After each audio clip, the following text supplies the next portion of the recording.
Bonsoir et bienvenue à ce 20h. Je reçois dans ce journal le ministre de la Santé, professeur Benjamin Humpati. Monsieur le ministre, bonsoir. Bonsoir. Avec vous, nous ferons tout à l'heure le point de la situation au Bénin.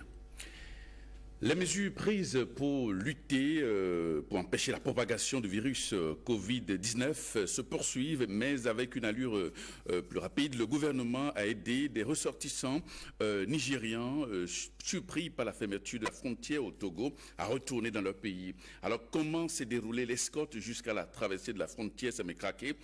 Une de nos équipes s'est rendue sur place, conduite par Jérôme Humbo et Edmond Humbo. Les mesures prises par le gouvernement pour protéger la population béninoise contre la propagation de la pandémie du coronavirus se poursuivent. Plusieurs passagers ont été récupérés à la frontière d'Ila-Kondji. Après plus de 48 heures d'attente par les voyageurs et par souci d'humanisme, le gouvernement béninois a décidé de convoyer en toute sécurité ceux en provenance du Nigeria vers leur pays via la frontière Sémékraké. On a des gens qui vont vers Igolo, ceux qui veulent passer par Ifani, tous ceux-là sont là. Mais on les a tous mis en lot pour les amener à Sémé. C'est ça qui fait le bruit qu'il y a derrière nous, parce que beaucoup ne sont pas contents de passer par ici. Il y a d'autres qui veulent passer par Igolo, donc ils sont confinés ici pour qu'on puisse les encadrer pour que ils ne se partagent pas dans la ville. Et ce qui a été fait par la police républicaine est que depuis la frontière de Ila-Kondji jusqu'ici, ils n'ont pas permis à ce qu'un passager descende ni qu'un autre rentre. Tout a été confiné comme ça et l'équipe a subi jusqu'ici. Sens profond d'humanisme, d'accord, mais mesures de prudence d'abord. Le souci majeur du gouvernement est de s'assurer que ces passagers ne s'infiltrent pas parmi les paisibles populations. Je ne me sens pas malade parce que même si on doit être malade, c'est peut-être le confinement, ce qui s'est passé au niveau de la frontière qui va nous contaminer. Parce que là, on est resté en très grand nombre. S'il doit y avoir contagion, peut-être c'est à ce niveau-là. Sinon, on n'avait pas de problème.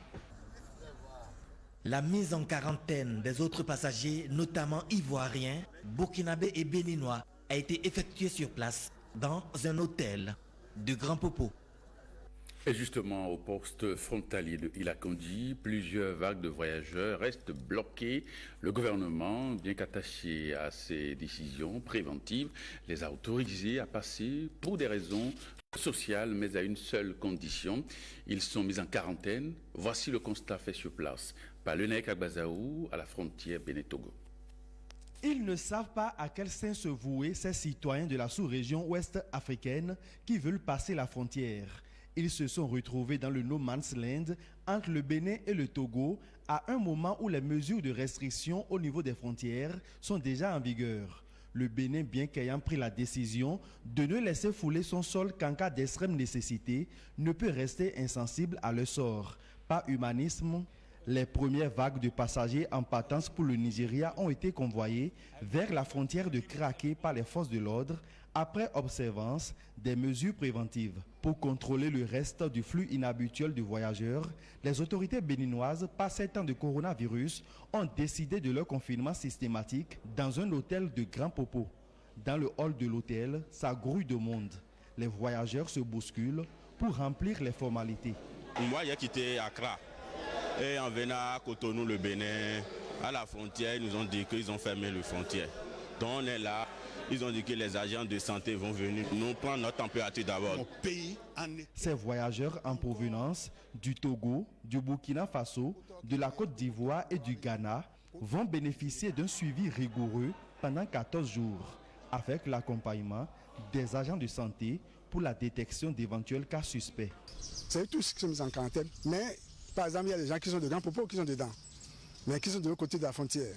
Donc on va voir cas par cas pour pouvoir les gérer. On a mis à disposition des agents de santé et des agents d'hygiène et chaque matin et soir, on va leur prendre la température avec les mesures d'hygiène qu'il faut. Lorsque quelqu'un aura des signes patents, c'est-à-dire la fièvre, tout sèche, l'amoiement, ainsi de suite, même le mot de ventre, là on saura que ça c'est un cas probant. Là on va essayer quand même de les envoyer sur le site pour faire le test biologique pour savoir effectivement s'ils sont positifs.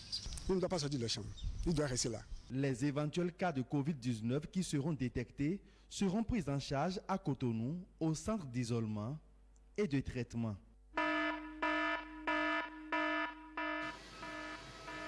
Alerte coronavirus.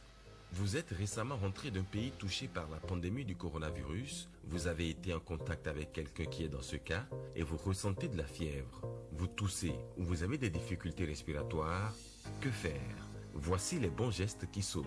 Ne pas se rendre dans une structure de santé, ni dans une pharmacie, ni chez votre médecin traitant, ni dans toute autre structure de prise en charge afin de limiter la propagation du virus. Évitez tout contact physique afin de protéger les autres au cas où vous seriez porteur du virus. Appelez le SAMU au 95 36 11 04 ou le 95 36 11 02 et il vous sera porté assistance gratuitement. Tous ensemble, disons stop à la propagation du coronavirus.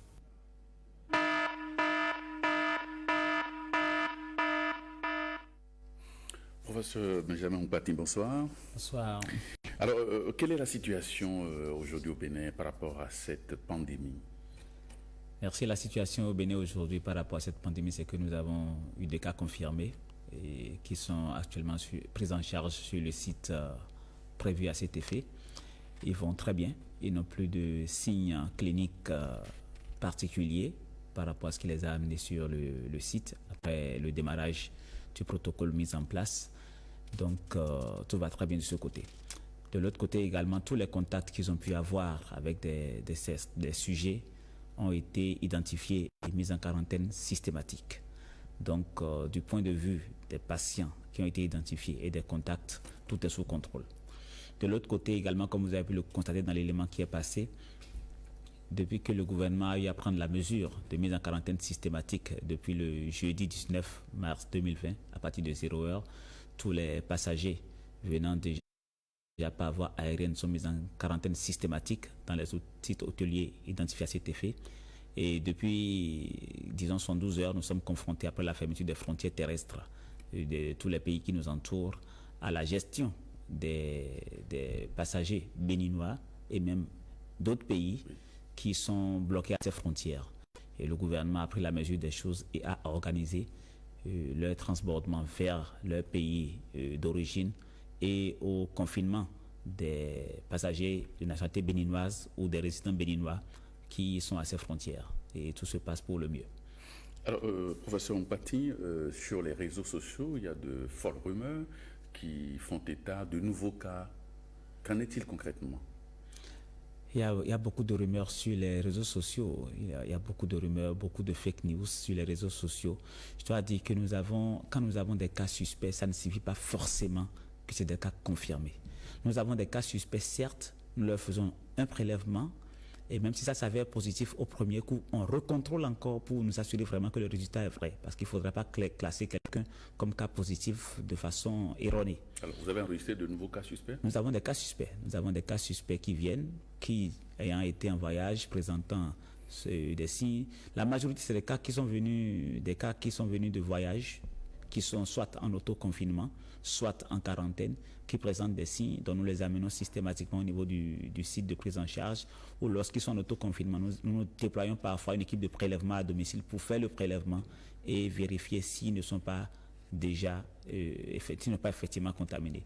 Donc effectivement, nous avons des cas suspects que nous gérons, mais il n'y a pas de cas confirmés plus que ça. Dès que nous aurons d'autres cas confirmés, le gouvernement est très transparent. Dans matière de communication, nous allons en même temps informer la population qu'il y a de nouveaux cas. On parle également de membres du gouvernement qui seraient contaminés. Vous le confirmez ou bien c'est aussi fake news? Effectivement, j'ai découvert tout ailleurs qu'il y avait un fake news qui circulait déclarant que 2 membres du gouvernement auraient été déclarés positifs après une consultation à la polyclinique Les Cocotiers. C'est vraiment un fake news, d'autant plus que la polyclinique des Cocotiers est en chantier actuellement. Je voudrais vraiment rassurer la population qu'aucun membre du gouvernement à ce jour n'est déclaré positif. Et d'ailleurs, il faut dire, n'importe qui peut être positif au coronavirus. Ce n'est pas un drame. Même le chef de l'État peut être positif au coronavirus. Les ministres peuvent être positifs au coronavirus. D'entrée de jeu, avant même que nous ayons le premier cas, tous les membres du gouvernement qui ont été en voyage, qui sont revenus de voyage, ont été systématiquement mis en quarantaine. Et ça s'est très bien passé. Donc rassurez-vous, ce n'est pas un drame qu'un membre du gouvernement puisse contacter le coronavirus. Nous prenons les précautions nécessaires pour éviter cela. Mais même si cela arrivait, ce n'est pas un drame. Ce n'est pas un drame. Je voudrais rassurer les populations parce que ce genre d'information est de nature à perturber leur quiétude, à augmenter leur peur. Et je voudrais inviter également tous ceux qui se livrent à cette tâche, je dirais, qui n'est pas convenable du tout, en cette période-ci, d'imaginer des scénarios catastrophes et d'insinuer la peur au niveau des populations à arrêter ce travail. Ce n'est pas convenable. Mais nous allons prendre la mesure des choses et les traquer systématiquement. Et le suivi des mesures prises par le gouvernement Alors, par rapport au suivi des mesures prises par le gouvernement, c'est en cours. Nous sommes en train d'assurer le suivi. C'est progressif. Et notamment par rapport au regroupement, par exemple, nous sommes en train de... Ce week-end, nous avons pu constater qu'il y a encore des personnes qui sont en train d'essayer de faire des regroupements. Et la police républicaine a dû intervenir par moment pour les disperser. En dehors de ça, il y a eu un certain nombre de recommandations du gouvernement également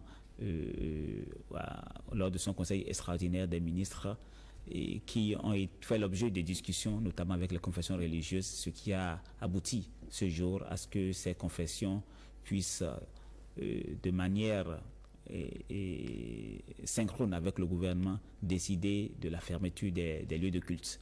Donc tout se passe pour le mieux actuellement et les mesures sont en cours de suivi. Nous allons les évaluer, comme nous l'avons dit, au jour le jour et pouvoir prendre des décisions idoines en cas de changement. Merci Benjamin Ompati, ministre de la Santé. Merci d'être passé dans notre édition et bon courage à vous. Le coronavirus ne doit jamais faire son entrée dans les centres pénitentiaires du Bénin. À cet effet, la sensibilisation à la prévention au nom de la maladie se poursuit. Les acteurs des prisons d'Abomey-Calavi et de Ouida savent désormais que les visites sont suspendues, sauf en cas de force majeure. Jean-Claude James Ramatoulavan. Le mot d'ordre reste et demeure la restriction des visites dans ces lieux de détention à cause du coronavirus.